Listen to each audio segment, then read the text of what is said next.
Hey, good afternoon, everybody, and welcome to the 21047.com podcast. My name is Keith Cartwright. I am the host of this show, and I'm really glad to have you along listening in today, wherever it is that you're listening and whenever it is that you might be listening in. So, wanted to take a little time this afternoon. Been a while since I've shared a podcast with you, so I don't have an interview today. I just have me, and me is going to talk about my recent Land Between the Lakes 60K. So this was over in Grand Rivers, Kentucky, run along the shores of Lake Barkley and Kentucky Lake, kind of in the corner there. Kentucky, Tennessee, Illinois, all of it right there. And so 60K, 37 miles. This was an attempt at my longest run ever. And once again, like last year, taking this on for the annual Run for Respect. If you listened to my last podcast, I interviewed Laura Baumgartner, a special education teacher in Pontiac, Illinois. Her and her special education students have put this Run for Respect on 7 years now, I think. This is the 7th annual. And they really use this race as a sort of spearhead, a foundation for this annual awareness campaign. And their tagline is that we're spreading the word to end the word, retarded. And that's really where this thing was born, and just this notion that respect can be found in the way we talk to one another. This is an area that a lot of her students struggle with. People look at them as different and maybe don't treat them with the respect they certainly deserve. But the reach and the mission has become much broader now as I talked with Laura. This is more about this idea that everybody really should be accepted and included. And so their fight has broadened to really send a much bigger message, culturally speaking, even. So I have really just been all in on this cause of theirs. It's one that after I met 3 of her students a couple of years ago, Mitch, Nick, and Austin up in Chicago, these boys, they touched my heart. So Run for Respect has become an annual part of my running journey. And last year on my birthday, April 27th, I decided to run my longest run ever for them, which was 27 miles at the time. And I knew then that I'd have to do something bigger this year. I didn't know that my longest run ever would be all the way up to something approaching 37 miles this year, but that's where it was. I ran 30 last November over at the Oxbow Ultra Marathon, where I ran 30 miles, and so I had to find something to top that. My friend Nicole, who lives over in Illinois, her and some of her trail running buddies, this Land Between the Lakes is a popular race with them, so she brought it up to me. When we bring up crazy ideas to each other, we both sort of have a hard time saying no to them. So I think she knew when she brought this thing up that that's where I would be. And so that is where I was a couple of weekends ago, headed over to Grand Rivers, Kentucky to take this thing on. And, going into it, this was much bigger than a race. And I think my whole running journey really has evolved away from miles and big finishes. As important as all those things are to me, they're all sort of feel-good moments. But I was in a training this week, and we're talking a lot about knowing your why. And this conversation was centered on our work life. It wasn't talking at all about running. But as we were having that conversation, I, like I do a lot of times, started thinking of it in terms of running. And here I was in Grand Rivers, Kentucky, and my why was never in question. It was these kids, Laura Baumgartner, and this Run for Respect race. And because I've been involved with it a couple of years now, it's become a really big why. But we talked about it in this training, and the idea was that when you know your why and you're passionate about your why, the impact you can make with your what, which in this case would be running. In that case, it was the work we were doing around this training we were talking about. But my what was running. And this idea we talked about is when you really know your why, your what has greater impact, and you're always moving toward this bigger purpose. And for a long time I ran. I had a lot of good reasons for running. And a lot of times I ran to support different causes, but it always sort of felt all over the place at times. The finish line was often what I was shooting for, but it landed between the legs because of Laura and her kids and this big why I had. I knew exactly what impact I wanted to make with this running. I wanted those kids to know that I love them and support them. I wanted the folks that would be following along to consider getting behind these kids and their race. And if nothing else, to at least just pause and think about this idea of including and accepting everybody. And so that was sort of the impact I wanted to make. And so going into it, I had this purpose in mind. 37 miles, that was always going to be the finish line. That was always this number goal, this distance at the end that I had to reach. But I had in mind the whole day from start to finish this bigger purpose that I was headed for. Now in the week leading up to Land Between the Lakes, you know, I'm like a lot of you. I follow a lot of you who listen, and as these big races come up, you know, what's the big thing we keep an eye on? It's the weather, right? I mean, even 37 miles was going to be hard no matter what, but the only thing that could make that harder or maybe less hard would be weather conditions. And I'm a cool weather runner. So I check these forecasts out and monitor them with hopes of hearing things like freakish cold front coming into Grand Rivers, Kentucky on race day. But leading up to the race, what I was seeing, and it started about a week out, chance of storms. And then about a half a week out, chance of severe storms. Couple of days beforehand, we started hearing 1-inch hail, moderate chance of tornadic activity, windy, rainy, and they'd already had some flooding concerns over there. The race director had sent us a couple of emails race week telling us that parts of the course might have to be rerouted because of flood conditions, and this was before any of the rain that was headed that way. So it already was sounding a little iffy, right? And sure enough, the day before they started kind of sounding the warnings. Now, we had found out that the course was fine, that it wouldn't have to be rerouted. But there was a lot of concern around the weather. Again, the race director had sent out an email talking about the importance of getting it off on time. Did mention the possibility of delay if there was lightning or, you know, some sort of strong storm at race start time. And race start time, 6:30, what time? 6:30, 7 o'clock that morning, somewhere around there. We walked over there nonetheless, and there was thunder clapping in the background. It was really, really ugly looking outside. I got over there Friday morning, hadn't seen sunshine yet. And so the race director's getting us all together. He's got this bullhorn trying to rush us off, get us going.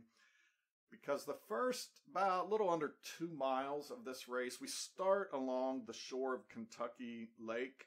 And lots of nice boats and sailboats sitting in this little harbor. So we're on a road in this little harbor area.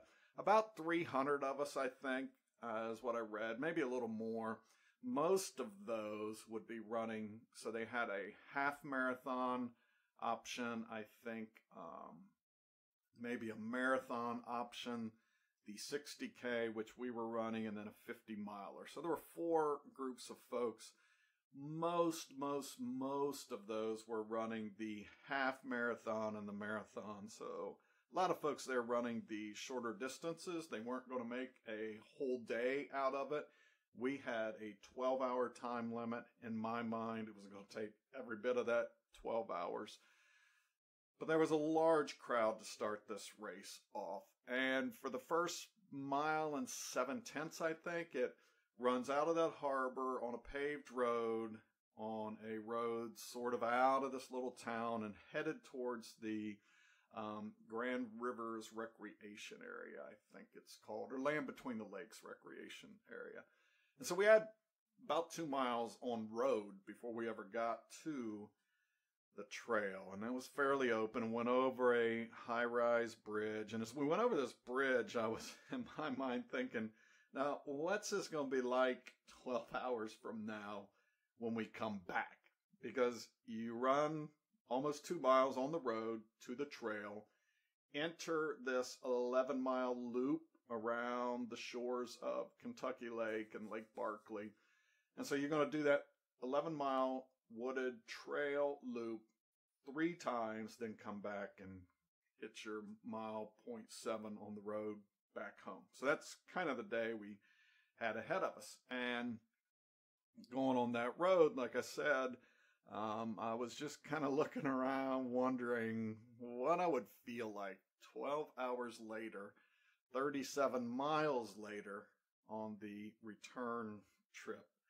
So we got there, the thunder roaring in the background, but it never really did in that time of the morning. It never really did catch up to us. There was no storm at that point. But when we got on the trail, early on the trail, there was a lot of rain at that point. It kind of dumped on us, got us good and wet. The trails were already sort of a mess. They were wet, they were muddy, and because it was such a large group of folks doing that first loop, and many of them, we started near the back, many of them going through that mud and soup, paving the way. What they left behind was really, really muddy and tough conditions. So I was thankful that most of them were only going to do one loop, and that after that they would head on home and maybe have a little less impact on the trail conditions. As we started out, though, it was really crowded that first loop around, and the trail is just big enough for one person with single track, so it was hard to pass anybody. And I'm not much in the business of figuring out how to pass people. That's usually not a concern, but there were times where it got congested and it was having a hard time getting around folks, and mainly because off the trails it was just really wet, swampy, and soggy. I gave up early on trying to keep anything dry. It was just clear this was going to be a wet day. My feet were wet from the get-go, and they were going to stay wet. And so I just accepted that piece of it. But, really, so we finished this first 11-mile loop. And the first 11 miles, obviously, it's the first time I've ever been on this trail. Didn't know what to expect. And the first loop really went pretty well. I think we finished the half marathon about 13 miles in. It was about 3.5 hours in, so well on pace to finish this thing off in 12 hours. The first 5 or 6 miles around Lake Barkley, a little bit more flat than the other half as you came back around on the other side and Kentucky Lake side. A little more elevation, a little more climbing.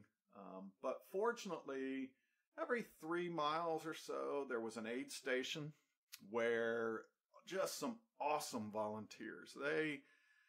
They were angels out there this day because, we were running in these conditions. They were standing around in it a lot of times, but they always greeted us with a helpful spirit, more than willing to help us fill up our water, get us the food we wanted, fought their own nature battles all day long to keep food dry and out of the weather. So I really appreciated those folks, and you kind of get to know them as you did consecutive loops around there. You kind of come to expect the faces you were going to see, and just their smiles, their laughter. They really made light and stayed good-natured about the conditions, and that did a lot to keep us boosted up. Not to mention the ginger ale and the spinach and cheese wraps, the candy, the Pringles chips. I really loved this part of trail running. This was my third ultra experience. It's much different than the road races where you run by a table with Gatorade and some water and you grab something just as quick as you can. In ultra running and these trail running, these aid stations, they can become a bit of a gathering point where you stop and collect yourself and chat a little bit. But they do. They have a lot of sodas and different foods, and they really try to cater towards folks and their individual needs. So maybe if you're a vegetarian, they've just definitely got stuff there for you. The morning they had some breakfast sandwiches, which was nice.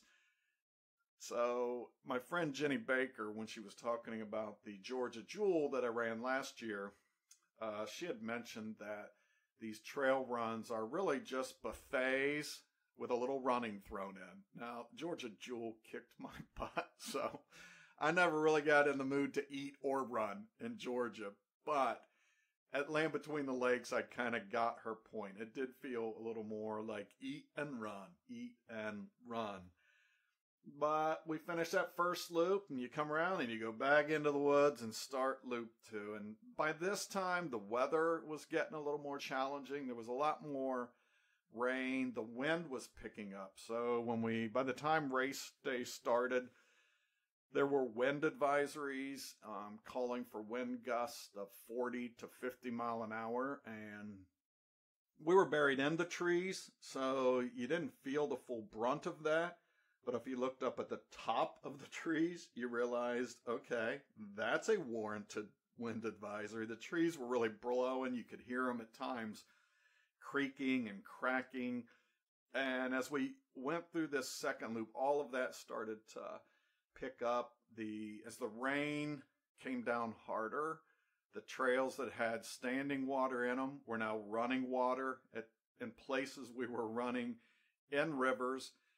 I said that in this race, I don't think there was ever a spot where I went more than 5 or 10 yards without worrying about falling down. It was just constantly fighting for the next step. It was constantly worrying about footing. I nearly took a topple once, but caught myself. My friend Nicole, she actually did go down once. I promise I didn't laugh until I knew she was all right and I helped her up. Actually, I don't think I ever did laugh because it was miserable looking. She landed right in sort of a swampy puddle, which was generally what the course was. But the amazing thing to me about that was as we were running, some of these elite runners, and there's some really fast ones out there. I think the guy that won our 60K ran this thing in less than 5 hours, which just blows my mind. But they would go running by us just like they were kids running on the, school playground, somebody running out on a road race, just as sure of their footing as they could be anywhere else. To them, it didn't look like there was a bit of water, a bit of concern of falling at all as they flew by us. And I don't know. I mean, they didn't look reckless when they were doing it. To me, it just sure felt reckless in those conditions. They clearly were really good at what they were doing. I was amazed. I told Nicole I'm not nearly as impressed with their speed as I am just their capacity to ignore all the conditions that were eating me alive. There's a strain when you run even on trails, you kind of get into a groove and your legs find a sort of gait that they fall into.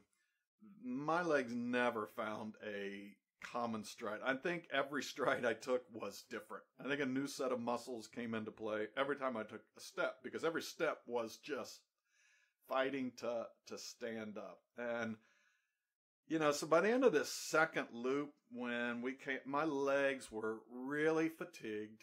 The conditions were falling apart. And towards the end of that second loop, I mean, you started to see branches down in a couple of places. Large trees were down. When you said, Nicole, I know, said at one point, I'm glad nobody was under there. And I said, well, that tree's pretty big. Are we sure nobody's under there? I don't hear anything. It was really getting pretty scary. Nicole at one point looked at me, and lightning came down and clearly struck somewhere near us, because it shook the ground. It scared us to death. And Nicole actually asked, should we be scared about this? Should we be worried? And I looked around and I ended up telling her, well, I think you should only be worried about things you can do anything about. And at that point, there was no place to escape to. There was no shelter. There was really nothing for us to do other than keep going. I took comfort in knowing we were hardly the tallest things out there. So the lightning had a lot of options to hit before it could ever get to us. So that's what we did. We kept going. But, we came out of that second loop. I don't know. We were about 8 hours into it, maybe 7.5 hours into it, I guess. Knew we still had another loop plus to go. So we had another half marathon to go in 4.5 hours, I think.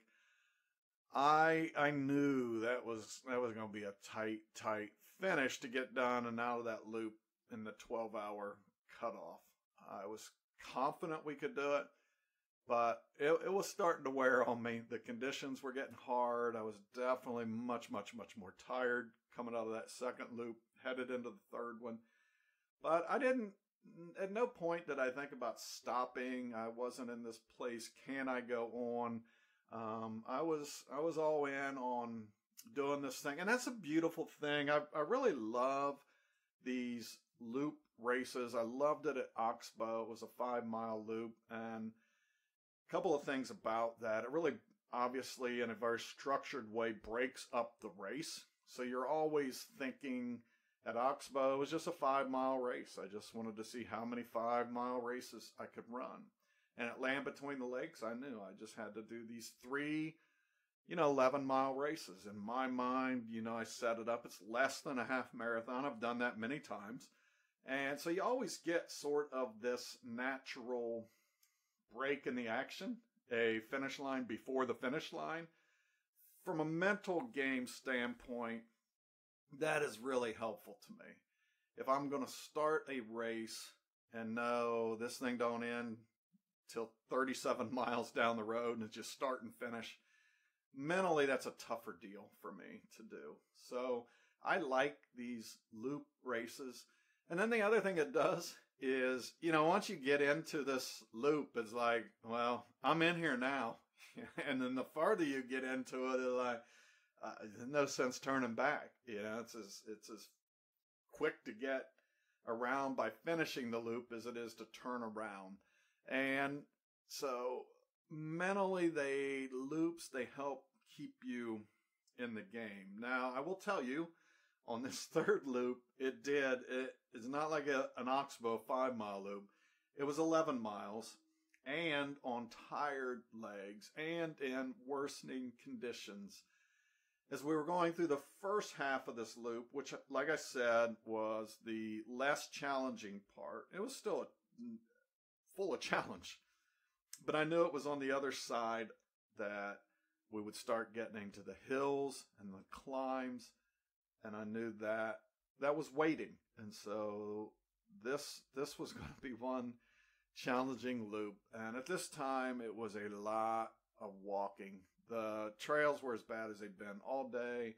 On this third loop, we saw a couple of trees down. There were little footbridges that had been in place earlier in the day that were now washed away. So we were walking through ankle-high water in what was once sort of little waterways, but were now flowing small little streams. It was just, everything came together on that last loop to make it the hardest 11 miles I've ever run. I was tired. I wanted to be done. I was tired of being wet. It was a challenge. So, but in my mind at this time, that why really became important, right? We talked early in this conversation. If you know your why, your what has more impact. And I would also say on lap 3, when you know your why, it makes it much harder to bail on your what, right? This is no longer about finishing a race. This is honoring these kids, fighting for them. And really that whole last loop, this, to me, it was about continuing this fight for respect with my buddies, Mitch, Nick, and Austin, and Miss Bumgardner, and all that they do. I had to think about that a lot, that last lap. And then I'm with somebody, Nicole, who is, I know it was a hard day for her, but it just never looked it. She's just super strong. She's a great runner, and I know that when she runs with me, she's running much slower than she's capable of doing. So I know these races don't tax her as much as they do me. And so I'm watching her just lead the way, not slowing down, marching ahead. On one hand, I'm thinking, oh my God, how does she do that? But then on the other hand, it tends to pull me along and push me. She has a nice balance when we run together. I guess that's why we become good running partners. She has a nice balance of nurturing me along, making sure I'm doing okay, checking in. But then at crunch time, she's come to know, there's a look in my eyes when I might be losing it a little bit, might be letting these running devils get in my head and talk some less than encouraging things into this run. She knows when to get a little scrappy, a little snappy, I would say at times. So that's where we were. By mile 30, she was getting scrappy and snappy, and I was not wanting much of that. But in the end, that ended up being really helpful. As we finished up those last few miles, I knew we were going to come out of the woods at about mile 34 or so. My watch stopped at mile 32, right about the same time I wanted to die. My watch died. I wanted to die. I was running out of it. But at that point, I think it was a good thing the watch stopped because I could just focus on the next step. I didn't have to think about how much further. It was getting dark at that point as well. So I started to worry about light. And sure enough, about the last mile, we both had cell phones out trying to light the way. I knew we were coming up crunch time on the cutoff time. And I also started thinking that we're going to come out of these woods and it's going to be dark. And we got that long road, 1.7 back to the finish line. And how are we going to do that? Because this is out in the middle of nowhere. This is rural Kentucky. This is not lighted streets. Weren't really going to be even many cars going by to light the way. So my mind's working on me at this point. To be honest with you, part of me was hoping we emerged from the woods. Somebody says, this is it. You can't go on. Although Nicole kept making it clear over and over, we're finishing this race. I did not come here to not finish. We're finishing. And sure enough, we emerged at the end of this third loop. And we came out and we're on the street, and one of the volunteers, one of the race workers said, hey, only 1.7 miles to go. Get it home. And it became clear there was no way they were going to say, you're not going any further. Didn't have to watch Nicole duke it out with them or anything. But as I looked up this long, dark road, 1.7 miles never seemed more like 1,700 miles ever. I had no idea how we were going to make it that last 1.7 miles. It was already 12 hours, so it was, we'd been on our feet for 12 hours, wet, cold, fighting for footing, just a really long day. But I looked ahead and there goes Nicole marching off. Like she's at a concert or something. She's got her cell phone up in the air, light shining ahead. And so I just begrudgingly kind of fell in behind her. And I thought about something, at this point that I shared a little bit earlier this week.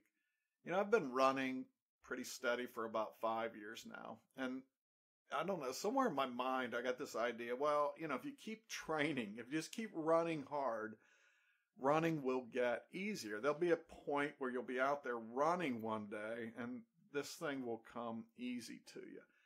And what I realized is that at least as long as I'm continuing to take on sort of these bigger challenges and bigger efforts, that they require more of me.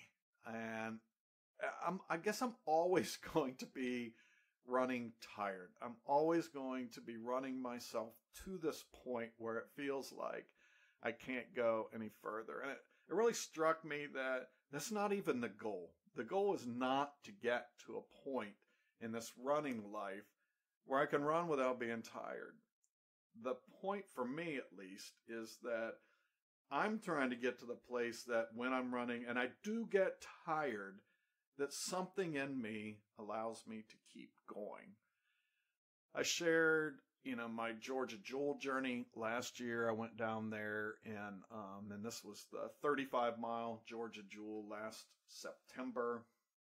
And we went down and ran the warm-up, the test race, I guess, back in August. And both of those runs were really even the 18-mile test run, I didn't make it to the finish. I just got really hot and tired and didn't feel well and couldn't go on. And then the actual race itself, the 35-mile Georgia Jewel, 18 miles in, I pulled up, again, ill, not feeling well, just the running got the best of me and I quit. I couldn't go on. So this race, as I'm in this moment, I realize that I am tired, I am sore, I'm feeling like I can't go on, and that's really the place I've been training to get to, so that in this moment, I can show myself that in tired, I can keep going. And I've shared, I'm on a redemption journey. My biggest run this year comes again in September, going back to Georgia and the Georgia Jewel, and I'm running the 50-miler there this year. I don't know, in a minute of stubbornness or evil revenge, I said, it's not going to be good enough for me to go run the 35. I'm going to go down and do 50, and I will really show that 35-mile course. There's no way I can do that if I don't learn to get going, keep moving when I'm tired. And what I really realized at Land Between the Lakes is I'm never getting to a point where I'm going to run without feeling tired, because I'm always, and at least in these race situations, I'll always be pushing myself to a point of tired, pushing myself to a point where I'm giving it everything I have. And that's really the idea, to get to that point and then mentally will my body be on. And that's what we did. So I followed Nicole up that road. It's dark, like I thought, very few cars coming. It was, we were all alone at this point. There was nobody else left on the course. We were the last ones still fighting it out. And it was at that time Nicole's friend Sarah, who we had met earlier in the day, I had met, she pulled up in this car. It was a van, actually, and I'm like, uh-oh, who's this? Country road, nobody around, just me and Nicole. I'm too tired to fight off anybody. I'm thinking, well, she's kind of scrappy. Hopefully she's got a little energy to fight off whoever this is coming to abduct us, part of me was like, if they got a couch in the back of that van, go ahead and abduct me. And if it's a Coke, I'm all yours. I surrender. But it wasn't. It wasn't abductors, hijackers. It was Nicole's friend Sarah, and she got out and ran the final half mile, I guess it was, with us. She let us know that the finish line was still up. Steve Durbin, the race director, was still there waiting. And that, that put a little energy into me. When you know you're going to collect the belt buckle that you came to collect, when you know you're crossing a finish line after a really, really long day, and again, I say the hardest thing physically that I've ever done, that gives you a little energy. You can start to picture that this thing's kind of going to end the way you thought it would. A half hour later than I'd planned, a little bit wetter and muddier. I probably weighed 10 pounds of mud more than I weighed when we started, but we pushed on and rolled into town there, and sure enough, there was the finish line. There was the running clock still going, still capturing our time. Mine ended up being about 12 hours and 28 minutes and some change. So long day is what that clock said. But we crossed the finish line, and Steve handed us the buckle and a handshake. And, that all finish lines, when you get there, you just feel, really proud. But this one more than any I can think of at this time, just probably, I guess, because it's freshest. But I don't know if there'll be one that I can even think of as time goes on. And it wasn't just so much longest run ever. I mean, that's huge. But it was just all the elements that came together to work against me that day. And knowing that the one thing that I had on my side was this why, right? These run for respect, Laura Baumgardner, her kids, just this constant focus, this constant drawing from the heart of these kids and their cause, that time after time, when I was getting tired and wet and wondering, can I go on, time and time again, that pushed me on. And I think that's a powerful lesson, that there's a lot of things. Maybe some of you don't run. There's just a lot of things we take on in life that they get hard. And some days they get really hard and we don't want to go on. And I would just challenge you to think, why am I even in this? Why am I in this hard thing? Why am I putting myself through this? What am I trying to reach at the other end anyway? What is my purpose in this? The answer to that question, maybe you don't have a clue. And sometimes, and I've been there, sometimes it's like, my why ain't big enough. I'm not doing this anymore, right? I mean, if the why's not big enough, it's not even worth putting yourself through it. But if it is, and you're out there making an impact with this thing that you're doing, drawing on the energy of this why, hang in there then. And when the what gets hard, don't think about the what. Don't think about the running. Don't think about the work. Don't think about the boss. Don't think about the family, whatever this what you're doing. When that gets hard, don't think about that. Think about why you're in it. I think about being a dad, and some days that gets hard. But that's my what. I'm being a dad and it gets hard. But if I focused on that, how, boy, my kids don't listen sometimes the way that I want them to. They don't always do the thing. Sometimes they don't talk to me the way I would like it. Being dad, this what thing gets hard. But when you focus on why do I do this thing? Why am I so passionate about doing this dad thing? And, it's because I want to see my kids grow up and make an impact on this world. I want them to grow up and chase their own goals and dreams. And so in the moments when being this dad gets hard, I'm not going to focus on that minute. Just go focus on why I do it, why I enter this hard thing, why I keep showing up every day. And I think that can apply to whatever you're doing, but especially that rang true with me with this race and this running. It's a lesson that I'll definitely take forward in this, that I'm going to be more focused on this idea of why do I run? What is my real finish line here? There's a finish line in running, and then there's a purpose. And if the purpose is no greater than crossing this line at some designated finish point, for me personally, that's not a big enough reason to get out there and run it. Just to say today that I ran 37 miles, further than I ever run, that's good. That's a good why. That's a good purpose for about a day. But then it just starts to mean nothing. But I'm headed to Pontiac, Illinois here in about a month. Going to run this Run for Respect in person in Pontiac, Illinois. I've done it the last couple of years virtually. This run, this 37 miles, is going to be huge to me when I get to walk into that classroom with these kids, when I see the looks in their eyes, when I get out there and run with them this 5K in person. This purpose, this what, will really, it'll be living on for a long time, long beyond the buckle, long beyond the I did it. And I think we all just need to kind of be thinking about what our whys are in the things that we take on.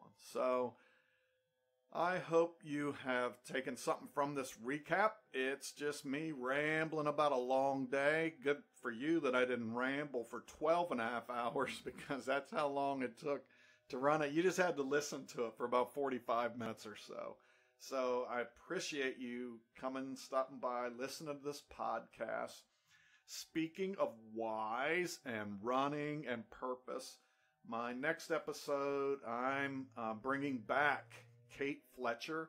She's getting ready once again. Last year, Kate ran 100 miles. I shared with you the GoFundMe came out here from California, did a little mini movie. She ran 100 miles to raise scholarship money for underserved students in her school. She just has this big heart for these kids. Feels like that the only thing missing in their opportunity to go to college is the means to do it. And so she tries to get out there. Her purpose, her why, is to help gather the means and the resources for some of these kids to go to school. So she helps raise scholarship money. And so last year she ran 100 miles, 400 times around that Louisa High School track. Oh my God, 100 times or 400 times around the track. This year, she's done a little something different. It's 50 some miles, I believe, but she's running to every school in the Louisa County school district. And I don't know exactly the order of them. They are not all close together. So she's going to start out early in the morning, run and kind of hang out with one group of students, then on to the next one. So it'll be 4 stops, a long day, 50 some miles. I think her plan is to do the 50 some miles during the school day. So she gets to see every school, every group of students, and they get to, they get to see her, which is powerful. Here's this woman, this teacher, out with a why so big that this what thing she's doing, running from school to school, 50 some miles in a day. And these kids will have a pretty good concept of the geography of that, because this is where they grow up. They'll have to stop and ask, why would this crazy woman do that? And the answer is going to be because she really has a heart for them. They are important enough for her to take on something pretty big and challenging. I had a fascinating interview when we talked last time about running and just life in general. She's got this beautiful outlook on the world. So I'm fired up. Thursday night, going to sit down, interview Kate again, and I'll be sharing that conversation with you next week. So it will be back away from my ramblings to me letting somebody else ramble some really good stuff about their life. Until then, thank you all for joining in. I hope you're all out there tackling some big whats with your own runs. Have some big whys in your heart, and that these runs really make an impact in your life and those around you. Until next time, have a great, great day.